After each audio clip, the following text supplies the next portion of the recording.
Hello guys, welcome Kopoa. So today we are going to talk about working capital management. You can see it here, working capital management. That will be our topic today. So working capital management. We shall start with the definition of working capital management. So let's find what is working capital management. So working capital management, working capital management.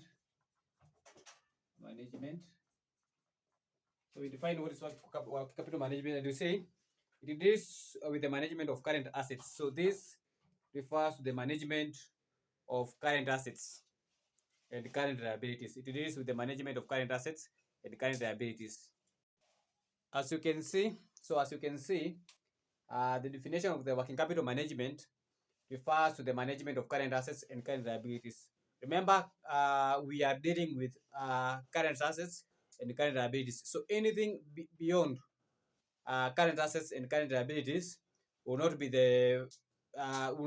working capital management. So strictly it must be within current assets and current liabilities. And we have examples of current assets and current liabilities. For example, we talk about current assets, we talk about the cash, the stock, and the debtors.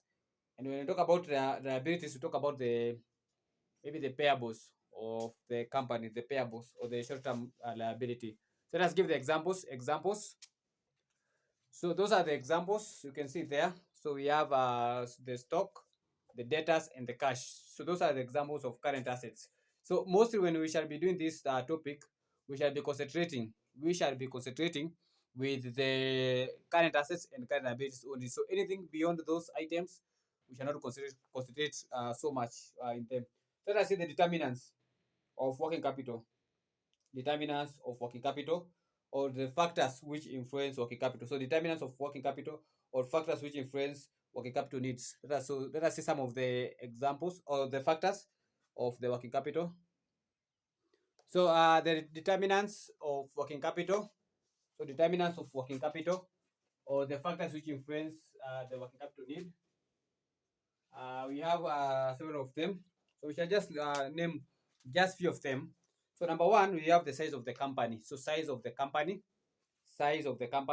So we know that the larger the company, the higher the need for the working capital. So when the company is too big, or when the size of the company is quite big, then we require more working capital to manage the business. So the higher the size of the company, the higher the need for working capital. So that is number one. So size of the company is number one. So the when the size of the company is too big, or when the larger the size of the company, the higher the need for working capital. Number two, manufacturing cycle. Now for manufacturing cycle, we need to define manufacturing cycle in two ways. Number one, manufacturing cycle as a business and manufacturing cycle as a manufacturing company. So we shall have two definition. Now, the larger the manufacturing cycle, the higher the need for the working capital. So when the manufacturing cycle is when the cycle of manufacturing uh, is long, the higher the need for the working capital management. The higher the need for the working capital management. So that's about manufacturing cycle. So when the manufacturing cycle is long, then the need for higher working capital. So and vice versa also applies. So when the manufacturing cycle is short, then we shall need less working capital. So the higher the manufacturing cycle, the higher the need for the working capital, and the shorter the manufacturing cycle, the lower or we shall need a lower amount of working capital. Same applies to the size of the company. So the bigger the size, the higher the need. The smaller the company, the lower the need for the working capital. Next, nature of the industry. Now, the nature of the industry, for example, supermarket. Now, supermarket, we have moving goods. So in supermarket, we have a lot of moving goods. So the higher the when the goods are moving fast in the supermarket, the higher the need for working capital. But in other businesses where the movement of good is not that often, then you shall require little working capital. So the nature of the business. So in fast moving goods company, the higher the need. but where the goods are moving slowly, then the working capital required will be minimum. So number three, let's talk about the nature of the industry. Nature of the industry. So remember, companies with fast moving goods such as supermarket requires a higher working capital. Vice versa is also correct. So the companies with companies which deals with slow moving goods. So a company that deals with the slow moving goods then will require less working capital. Will require less working capital. Number four, ability to transform assets into sales. So the ability to transform assets into sales. So ability to transform assets into sales as the fourth determinant. So the higher the ability, the higher the need. So when the company is able to transform their assets into sales, the commercial they are making more sales if they are able to convert their assets into sales. For example, if a company is able to transform their stock into cash easily or their data into cash easily, it means there is a lot of working capital moving around, and therefore the higher the need. The higher the need. So number four, ability to transform assets into sales. So that is correct. So the higher the ability to transform assets into sales, the higher the need for working capital. But in the situation where we are not able to convert our assets into sales, commercial, our assets will remain into with us for a long time before we sell them. And in that case, we don't require a lot of working capital. We don't require a lot of working capital. But in the case where we are transforming our cash, our stock into sales easily, it means we need the working capital. Reason why? Because we need to make more orders on those working capital. That one is correct. Number five, business fluctuations. Number five, we can talk about a business fluctuation. Now, for example, if a company is operating in boom period in commercial, it's a period of peak, then it means we need a higher working capital. But in the case where the firm is operating in the seasons where we have a depression or not boom, then we do not require a high working capital. For example, in December, so in December there is a lot of movement of goods. Now, a company that operates well in those periods, for example, you know, goods in December, they need to maintain a higher working capital. But during the recession period, they need to maintain little or less working capital needs.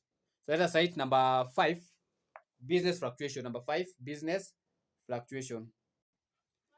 So a company operating in a boom season will require a higher working capital need. So that is correct. So a company operating in boom season will require a higher working capital need. But a company which is operating in recession periods, so a company which operates in recession period kumaanisha hakuna pesa circulating well in the economy. So in recession kama wakati wa COVID, it means the company will require less working capital needs. Will require less working capital needs. The last one, talk about seasonality factor. Seasonality factor. For example, when we talk about seasonality factor, if a company expects shortage, if a company expects shortage of stock in the future, then they will require to maintain a higher working capital so as to compensate for the shortage. So they require a higher working capital so that they can buy more stock to compensate on the shortages in the future. So that is what we need to say. So seasonality factor, seasonality factor. So let us say about seasonality factor. Seasonality factor. So seasonality factor. So tunasema if a company is expecting a shortage of stock, so when the company is expecting a shortage of stock in the future, then they will need to maintain a higher working capital so as to buy more, so that they do not experience the shortages in the future, Let us talk about the working capital policy. So we have three of them. Working capital policy. Let us talk about working capital policies. Working capital policy. Working capital policy. Working capital policy. So we have three of them. Now, working capital policy, we can write it down. Working capital policy. So, working capital policy. Policies. So we have three of them. Let's start with the first one. The first one is called aggressive policy. Aggressive policy. Aggressive policy. Aggressive policy. And this we say uh, uh, this is a policy which uses short-term finance to finance the asset. So this is the policy which uses short-term finance to finance the asset. We say this is the policy. Is the policy which uses short-term finance. Short-term finance to finance its asset. Its assets.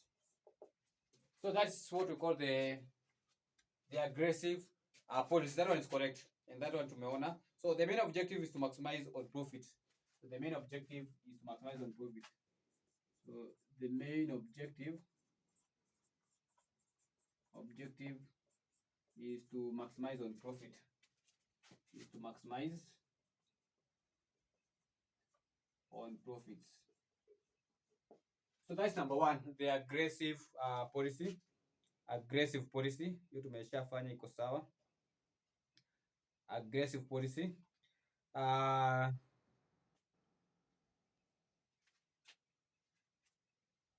Now this is considered the cheapest source of finance. It's also the cheapest source of finance. So it's the cheapest source of finance. It's considered as the cheapest source of finance. So the main objective is to maximize on profit because it is the cheapest.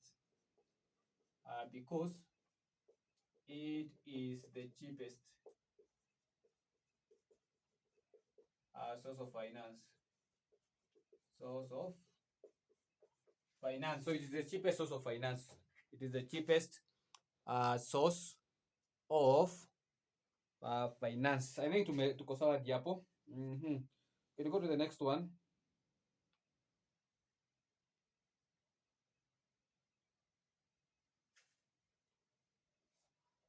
Now we can also write this and we say, before we go to the next one, we can say it exposes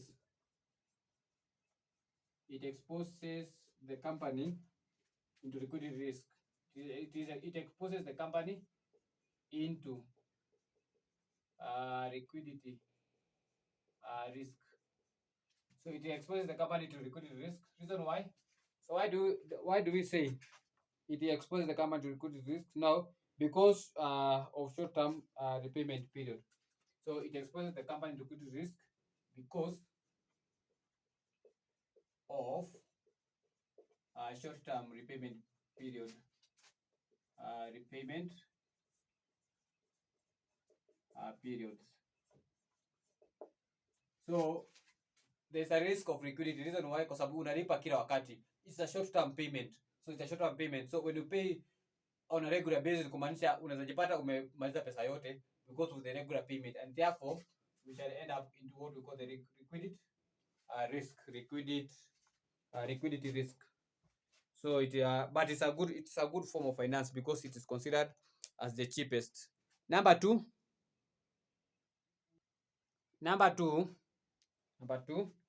we have the conservative policy. Conservative policy. So this policy uses long-term finance to finance the company assets. This is the policy. Which uses long-term finance to finance its assets. So in this case, it is a policy where the company uses the long-term finance to finance its assets. So the company uses long-term finance to finance its assets. So the objective is to minimize. So the main objective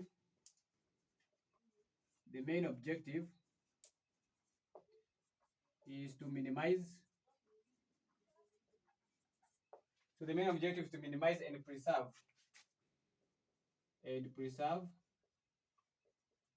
financial risk. Financial risk. So remember, example of the financial risk in become a risk not to, when you are not able to pay. So you shall not end up in financial risk because you shall not default. So financial risk occurs where you default to pay. Now, reason why? Because of longer period payment. Because of longer period payment. So you pay after 10 years, after 20 years. So you find yourself that you are paying after 1 year, 2 years, 3 years, 10 years, and so on. And then in this case, you minimize the financial risk of defaulting. Number three, we go to moderate, or what you call the matching. So the moderate or the matching or the hedging. So number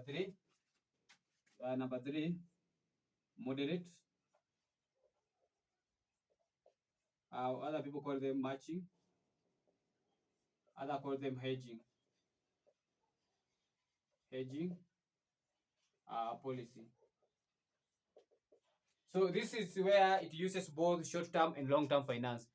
So it uses both short-term and long-term finance. So we say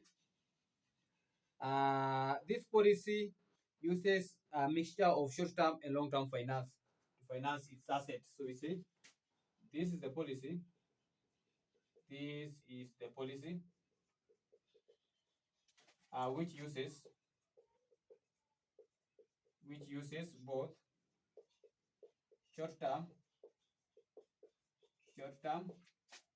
and long-term finances to finance its asset.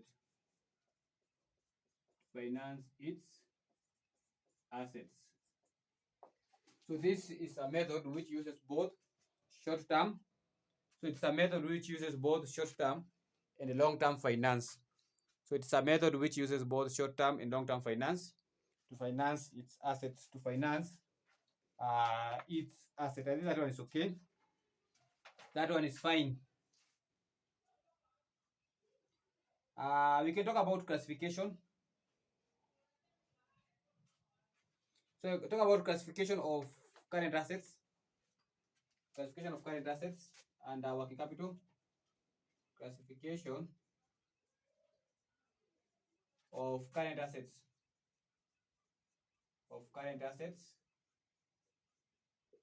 Under working capital management. So classification of classification of current assets. So we have the permanent current assets. So we start with the permanent current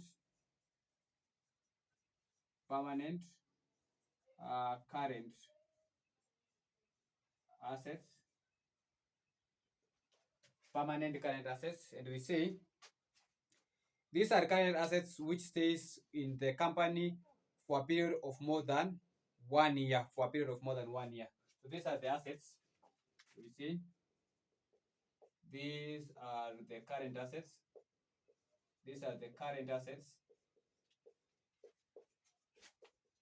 Which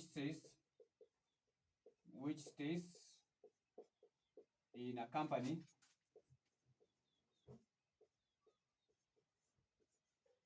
for a period of more than 1 year.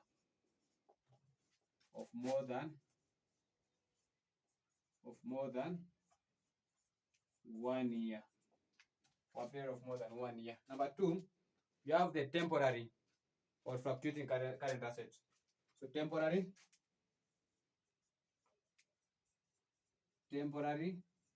stroke fluctuating current assets. So temporary or fluctuating current assets. So these are those current assets which fluctuates above the optimal level. So these are the current assets which fluctuates above the optimal level. or they stays in the company for a period of less than 1 year, or they stays in the company records for a period of less than an year. So these are current assets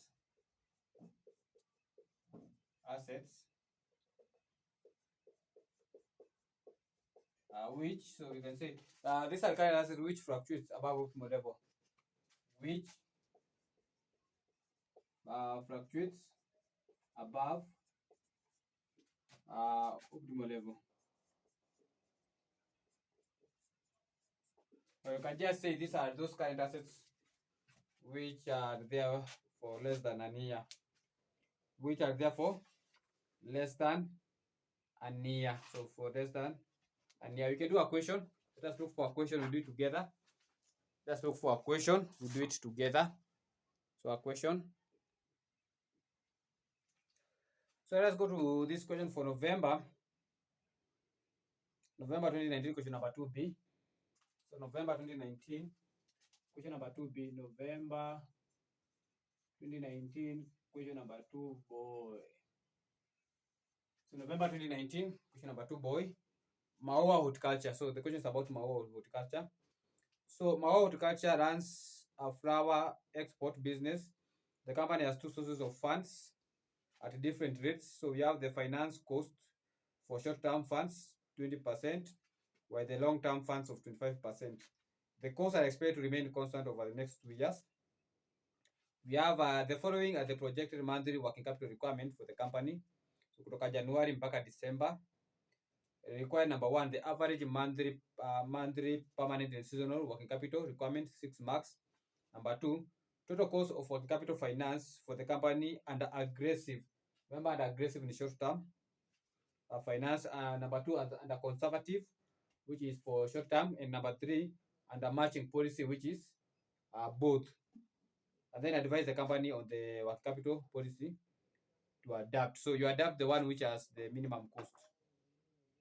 So let us do it together. Let us do it together. Let us do it together. So now in this case, you need to come up with a table. So you need to come up with a table. So the table will capture the month. So this is the way you're supposed to do it. So November 2019. So start with the month. Month. Then we have the working capital required. So working capital. Working capital. We also need now. So once we have the working capital, we also need now the permanent current assets, permanent current assets, then temporary current assets, temporary current assets. So you need to come up with this table in that format.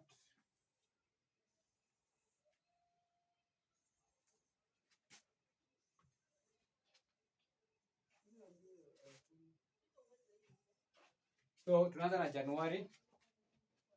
So January nimeweka J, February, March, April, May, June, July, August, September, October, November and December. Hapo ndio mwisho yetu. So inafika December. So January, February mpaka December. So I can also put this ones. So naweza weka hivyo hivyo mpaka mwisho.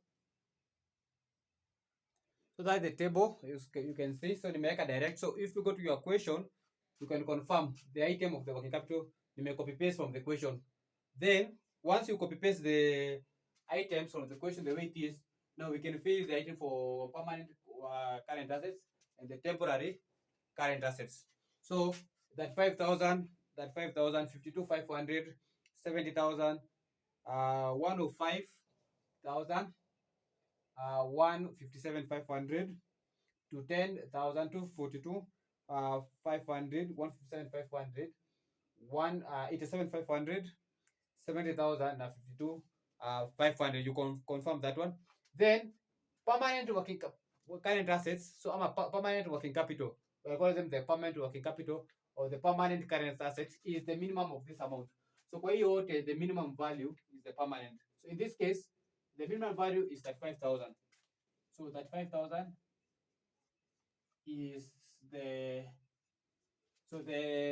minimum value is 35,000. So 35,000 is the permanent current assets na itajaza hapo kote. So ukishajaza hiyo, so the minimum value, so kwa working capital yetu requirement, the minimum value is 35,000. So 35,000 will form the part of the permanent working capital. Now for the temporary is the difference between, so for temporary is the difference between working capital minus permanent. So temporary, so for you to get the temporary current asset is equals to the working capital minus permanent current asset. So that is the formula. So for you to get the temporary current assets or the temporary working capital, you take the working capital, the normal working capital, you less the permanent. So for example, 35 minus 35 is 0. 35 minus 35 is 0. Then 55 200 minus 35 inakuja ngapi? 17,500. 17,500. So unajazia hizo zingine. So unajazia hizo zingine. So unajazia hizo zingine. Now once you get that one, so once tumepata the temporary current assets, now we can get the totals. Tuweze na total ya total amount which is our working capital. So we add all of them together. So kutoka 35,000 plus 35 plus mpaka huko chini. So utapata 1275,000.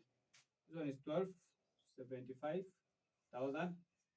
We add this one, so that 5 comes 35,000 times 12. 35,000 times 12 inatupatia 420,000. So when you add them together inatupatia 420,000. Then ya mwisho when you add them together inatupatia 855,000. 855,000. 855,000. Now you are supposed to prepare to determine the cost and aggressive. So part A wanatuambia, so number one wanatuambia the average permanent and seasonal. So average, so number one wanatuambia average permanent and seasonal. So average, you know how to get the average. So average permanent current assets or the permanent working capital itakuwa ni 420,000 divided by 12. Aya, then average temporary current asset itakuwa ni 855,000 divided by 12. Divided by 12. So divided by 12. So una divide. So for 20. So it is 35,000. So the average Kenya shilling 35,000. Then 855,000 divided by 12. So it is 71 to 50. So that's number one. Number two, wanatuambia number two, total cost under. So we determine total cost under. Total cost under number one. Let's talk about the aggressive policy. So itakuwa unachukua 35,000 plus 71 to 50. So unachukua 35,000 plus 71 to 50, you multiply with the 12. So 12 to convert them into year because I want to take average. So tunaweka into full. Then you multiply with the cost of the short term finance. So the cost of short term finance watuambia ni pale June. Swali ikianza. So the short term finance is 20%. Multiply with 20%. So itakuwa ngapi? So 35,000 plus 71 to 50 times 12 times 0.2. So 255,000. So 255,000. So kumbuka that is the formula. So you add the two, you multiply with the 12 to make it the whole year, then you multiply with 20%. Number B wanatuambia conservative. So conservative is for long term. So conservative policy. Policy itakuwa ni 35,000 plus 71 to 50 times 12 times the rate is 25%. So the rate is 25 wanasemaje, times 25%.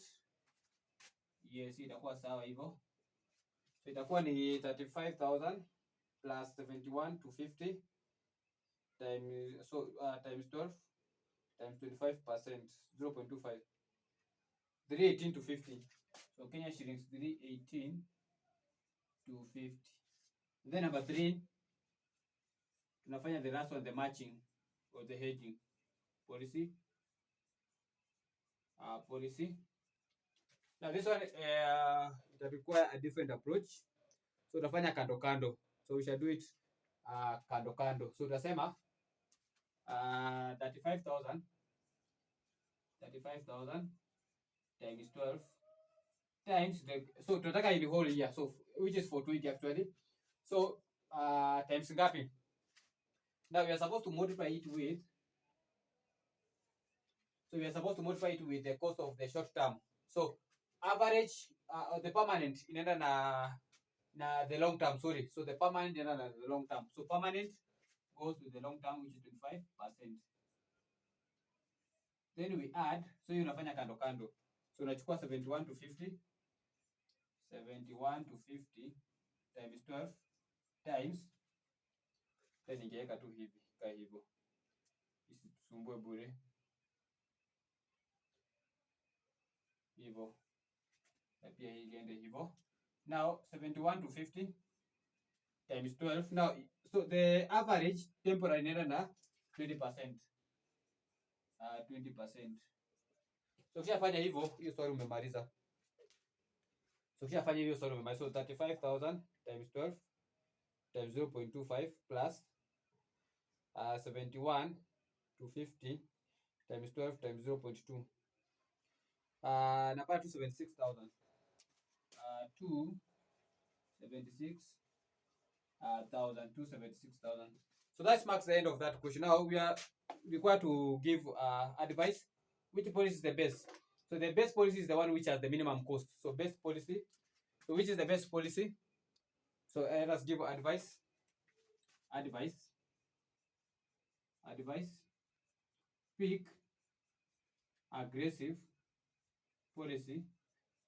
Pick aggressive policy since it has a minimum cost.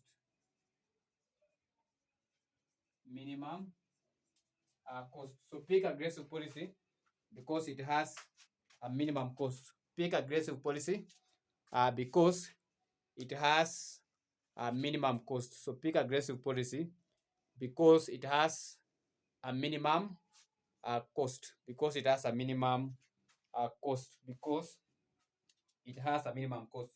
Let's go to May 2007. May 2012. Sorry, May 2012, question number 1B. So it will measure now. So we go to May 2012, question number 1B. So next question is May 2012.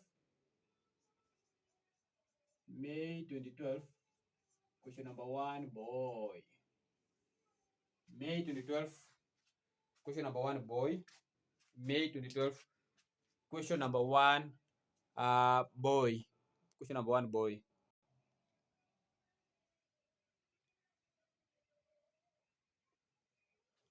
So let me read the question. So May 2012, question number 1B. May 2012, question number 1B. That is on page, so those who have the revision kit, that is on page 52. It's on page 52. Page 52. So those who have the revision kit is on page 52. So inasema, let me just read it. Project monthly capital requirement for Chisaba Ltd. So this one is for Chisaba Ltd. For the year ended at 1st December 2012 is as follows. So we have the monthly from January to December, and then we have the amount of the working capital for each period from January to December. Then the short-term funds is 25%, while the long-term finance is 30%. We are required to compute, number 1, a schedule showing the amount of permanent and seasonal working capital. So permanent and seasonal. So permanent or seasonal is the same as permanent and temporary. Number two, the average amount of the long-term finance and short-term finance required. So monthly, so divided by 12 each. Otherwise, okay. Number three, the total cost of working capital under aggressive policy, then the total cost of working capital under conservative, and then the total cost of the working capital under matching policy. Then we give the advice later. So let us do this together. So let us put the items. So let's start with the working capital. Tuweke working capital zote from January to December. Now we have the working capital requirement from the question. So we copy paste from the question, the hizo hapo. So nimeweka kila kitu. Now for the permanent, you pick the one which is the smallest. So the smallest amount of those will form the part of permanent. In this case, the smallest amount is 4,500. So 4,500 is the smallest. 4,500. So now you can see the 4,500 tumeshaweka. So the permanent working capital, the smallest amount is 4,500. Now for the temporary, you take the working capital, you less the permanent. So for example, for the month of January, the 45 minus 45, which is 0. For February is 45 minus 45, which is 0. Then for March, it is 6250 minus 4,500, which is 1,750, and so on. So unajaza the difference between the two mpaka chini. So let us do it. So once we find the difference, now we can get the totals. So once we find the differences, we get the totals. So let us find the totals. So we add the totals together. So the first one is itakuwa ni ngapi? So now we don't need this one, we need this one, permanent. So it is 54,000 total. And this one is 85,500. So part A of the question, part A, a schedule showing the permanent and seasonal working capital ndio hiyo. So that is the schedule. Number two, the average monthly amount of the long term and short term. So the monthly kama kawaida una divide by 12. So 54,000 divided by 12 na 85,500 divided by 12. So utapata the average. So 7125. Na huu mwingine ni 4,500. 4,500. 4,500. Then total cost. So number two, part B alikuwa anatuambia part number 3, the total cost under aggressive. No, under aggressive is under short term. So tunasema itakuwa ni 7125 plus 4,500 times 12. So 12 to convert it to the whole year. Then the cost walituambia ni ngapi? So the cost of the short term finance is 25%. So we multiply with the 25%. So 25%. What will be the total cost? So what will be the total cost? Hiyo calculation nimeitupa wapi? So itakuwa ni 7125 plus 4,500 times 12 times 0.25.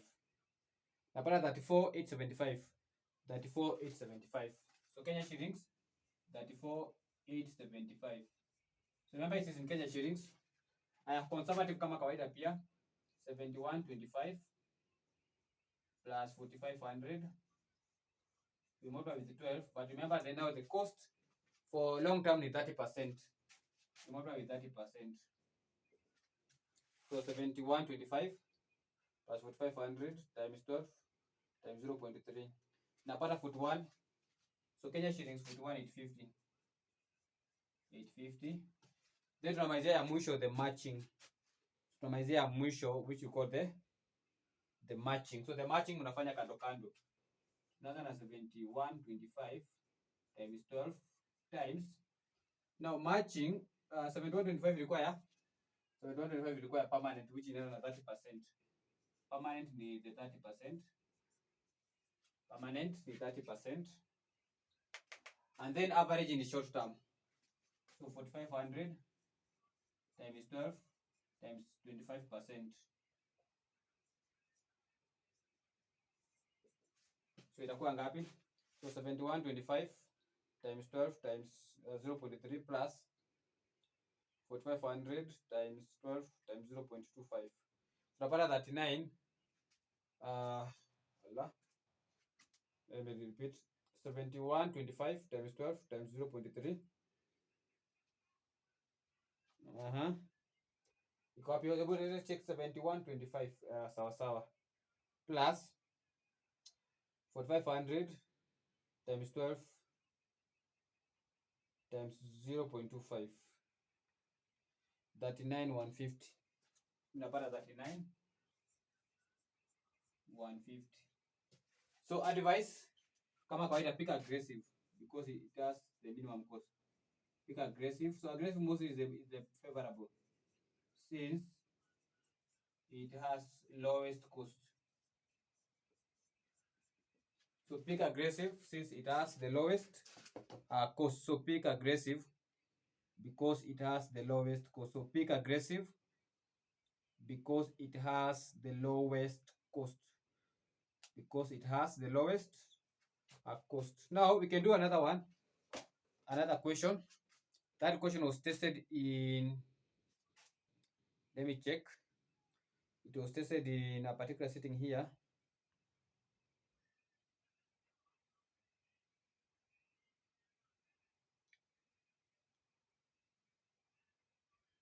That is August 2023, question number 2A. So August 2023, question number 2A. August 2023, question number 2A. So August 2023, question number 2A. So August 2023, question number 2A. Number 2A. Number 2A.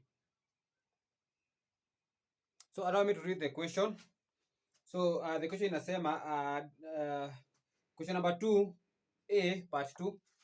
2A part 2. Part A, that's about permanent and temporary working capital. So for permanent, you know what is it? Tulikuwa tumepeana. You can also call it the permanent current asset and the temporary current assets, or the permanent current asset, or the permanent or temporary assets. So ilikuwa tushapeana pale juu, so we don't need to go back there. Now I'm interested with question number 2, part A number 2. So the monthly working capital of Mbuni Ltd is as follows. So we have the items from January to December. Then pale anatuambia chini, the short-term cost of financing is 15%, whereas the long-term finance is 20%. The firm adopts the aggressive policy of financing its working capital needs. 80% of the firm's permanent working capital are financed using the short-term finance, and the balance is financed using long-term funds. Required, determine the total cost of financing the working capital needs of the firm. So we are supposed to determine the total cost of financing that one. But remember, in this case hajatuambia kama tutatumia aggressive, conservative or matching. So remember, the question is open. The question is open. Hajatuambia if we are supposed to use the aggressive, the conservative or matching. Now in this case, because the question is open, we shall use the matching. We shall use the matching. Reason why? Because they have both temporary and the permanent. And this in this case, so the firms adopt the firm adopt an aggressive policy in financing its working capital need. Oh, the company adopt aggressive. So we are going to use this format. This one. We are going to use this one peke yake. So not matching. So not matching in any part of this question. We are only going to use the aggressive policy. So the rest tunasahau. So the rest in this question tunasahau. Let me delete this one. So because we are going to use the aggressive, so I'm going to forget about the others. So kwa sababu hatujaambiwa. So hizi tutabakisha hivyo. And this we need a new one. So we need a new one. So hii tunavuta so that we can put the new ones. So nataka tuziweke haraka haraka.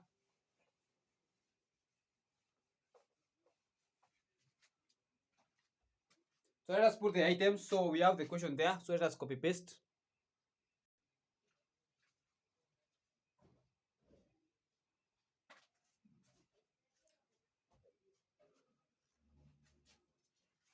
So let us see the question. So the question is for August 2023, question number 2A. So we have the working capital, and therefore in this question we are going to use the aggressive policy. So this question we are going to use the aggressive policy. Reason why we are going to use the aggressive policy because the company uses the aggressive policy. So ametuambia hapo the company uses the aggressive policy, and therefore in this case we are going to use the aggressive policy. So let us tujaze the table, our schedule before we do the question. Let us jaza the schedule mpaka juu. Let us tujaze hizo schedule. So we have the working capital, nimetoa kwa swali direct. So nimeshaweka. Now once you have the working capital, we need to determine the permanent. So the permanent is the minimum. Now the minimum hapo nikiangalia ni 1500. So 1500 is the minimum. So let us put the 1500 as the minimum. Once we have the permanent, we can get the temporary. So the temporary is the difference between the working capital minus the permanent. For example, the first one for January, the 3000 minus 1500, which is 1500. The appearing 2500 minus 1500, which is 1000. Then ya tatu ni 2000 minus 1500, which is 500. So tujaze temporary. So let us now find the totals. So for 1500, itakuwa 1500 times 12, that is direct, which is 18,000. Then we do the total of the other one. So let us do the total for the other one. So that is the total of each. Now we can get the average. We can try and get the average. So let's get the average. The average.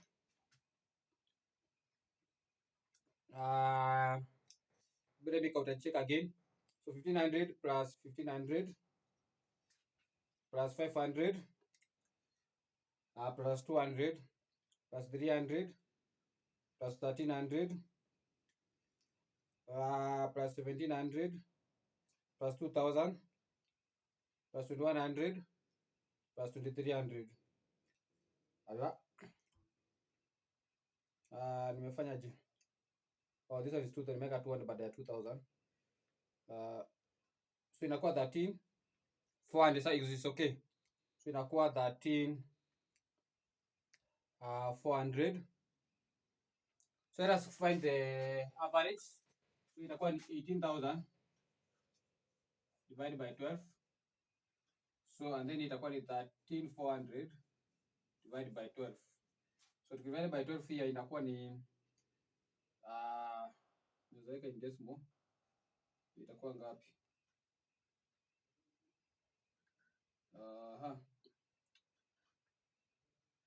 So itakuwa ni 116.67. na mwingine itakuwa ni 1500. Inge tuko sawa hivyo. Now let's do this working here. So this working itakuwa, now remember kuna kitu wametuambia hapo, wanatuambia that 80%. Now wanatuambia 80%, 80% of the firm permanent capital are financed using the short term. So 80% of the permanent are financed using the short term. So 80%. So 80%. So kumaanisha 20%. So 80% is financed through short term. So kumaanisha 20% of this amount, 1500 times 12. This one times the short term finance. So times the short or long term finance. So long term finance ni ngapi? Ni 20%. So this one goes to the first one. Now kumbuka tumebakisha hapo 80%. Now 80% of this amount, same 1500 times 12. Now that one goes to the short term. So ni ngapi? 15%. 15%. Then we have now the other one plus. So kumbuka tumemezana na hii, so tumebakisha hii. Now this one ni 11, iko inakuja je? 13,400 divided by 12. 11, so it's 1116. So 1116.67. Now remember this one times 12. Remember you need to multiply by the 12. Now that one goes for the short-term finance, which is 20%. 20%. So utakuwa ushapata the aggressive policy. So utakuwa umepata the aggressive policy. So let us confirm. So tunasema, so let us add them together. So itabidi tumefanya kando kando.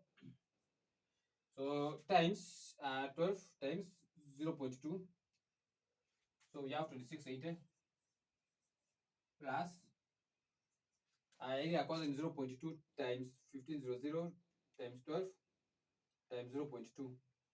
Hii ni 720. Then that one is 0.8 times 1500 times 12 times 0.15, 2160.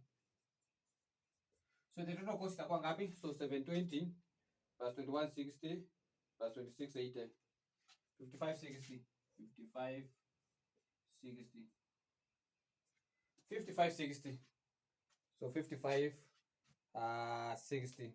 So that's how you're supposed to do it. So hapa ndio ilikuwa ina issue. So kwa hii ya kwanza we have 80% and we have 20%. So you need to know that one. So the first one here kwanza, before you add the third one here chini, you need to cater for 20% and for 80%. So for 20% is for the short term, is for the long term. So 20% will finance the long term finance. So itakuwa ni 20% of 1500 times 12 times the long term. Then 80% itakuwa for the short term. So 80% times 1500 times 12 times the cost of capital of the short term ni 1500. Then this one automatically inakuwa for the short term. So 1116.67 times 12 times the short term finance, which is short term finance. Short term finance ni ngapi hapo? Nimeweka kwani nimeweka ngapi? Ni 15%. Short term finance mimi naona ni it's supposed to be 15%. This one is supposed to be 15%. Kumaanisha ina change. So we rewrite again, we do it again. So itakuwa ni 1116.67 times 12 times 0.15 to 2010. So itakuwa ni 2010. So 2010 plus 2160 plus 720. So 4890. 4890. So that one marks the end of our class today. Lesson 1 for the working capital management. So we shall start from the lesson 2. It will be about working capital requirement. So lesson 2 will be working capital requirement. Working capital requirement. So let us meet in the next class. Let's meet in the next class. We do the working capital requirement. So let us meet in the next class. We do the working capital requirement, and we shall do 2 questions in that case. So for now, it's a good night. So let us meet in our lesson 2 of working capital management.